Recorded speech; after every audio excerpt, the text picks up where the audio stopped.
ಡಿಕೆಶಿ ಸಮಾಧಾನವನ್ನ ಮಾಡಿರುವಂತದ್ದು.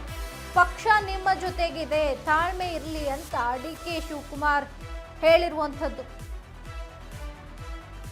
ಹೈಕಮಾಂಡ್ಗೆ ಹೇಳ್ತೇನೆ, ಆಮೇಲೆ ನೋಡೋಣ ಅಂತ ಒಂದು ಮಾತನ್ನ ತಿಳಿಸಿದ್ದಾರೆ ಸಿಎಂ ಡಿಕೆ ಶಿವಕುಮಾರ್.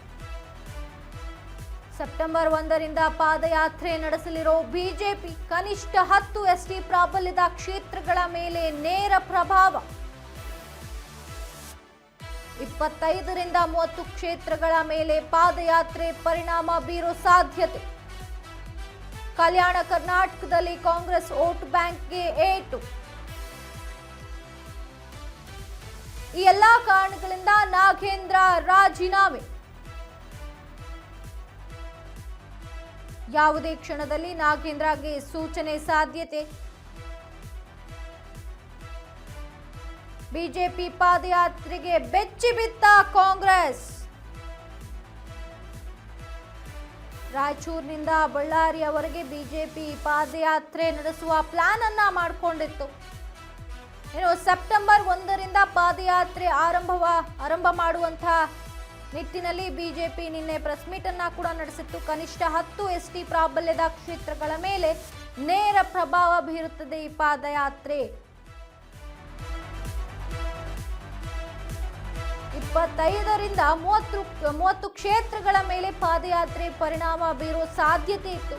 ಇನ್ನು ಕಲ್ಯಾಣ ಕರ್ನಾಟಕದಲ್ಲಿ ಕಾಂಗ್ರೆಸ್ ವೋಟ್ ಬ್ಯಾಂಕ್ಗೆ ಏಟು ಕೂಡ ನೀಡುವಂತ ಸಾಧ್ಯತೆ ಇತ್ತು ಆ ಪಾದಯಾತ್ರೆಯಿಂದ. ಈ ಎಲ್ಲಾ ಕಾರಣಗಳಿಂದ ನಾಗೇಂದ್ರ ರಾಜೀನಾಮೆಗೆ ಮುಂದಾದ್ರ ಅನ್ನುವಂತ ಪ್ರಶ್ನೆ ಕಾಡ್ತಾ ಇದೆ. ಈಗ ಯಾವುದೇ ಕ್ಷಣದಲ್ಲಾದ್ರೂ ನಾಗೇಂದ್ರಗೆ ಸೂಚನೆ ನೀಡಬಹುದು. ಬಿಜೆಪಿ ಪಾದಯಾತ್ರೆಗೆ ಬೆಚ್ಚಿ ಬಿತ್ತ ಕಾಂಗ್ರೆಸ್ ಸರ್ಕಾರ. ಹಾಗಾದ್ರೆ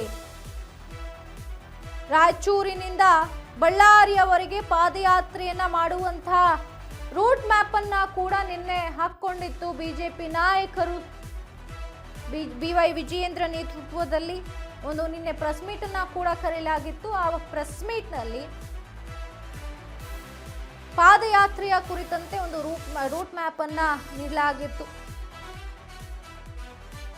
ಈ ಪಾದಯಾತ್ರೆ ಕುರಿತಂತೆ 25ರಿಂದ 30 ಕ್ಷೇತ್ರಗಳ ಮೇಲೆ ಪಾದಯಾತ್ರೆ ಪರಿಣಾಮ ಬೀಳಲಿರೋ ಸಾಧ್ಯತೆಯನ್ನ ನೋಡಿಕೊಂಡಿದ್ದಾರೆ ಸಿಎಂ ಡಿಕೆಶಿ. ಮುಂದೆ ರಾಜೀನಾಮೆ ಇಂಗಿತ ವ್ಯಕ್ತಪಡಿಸಿದ್ದಾರೆ ನಾಗೇಂದ್ರ.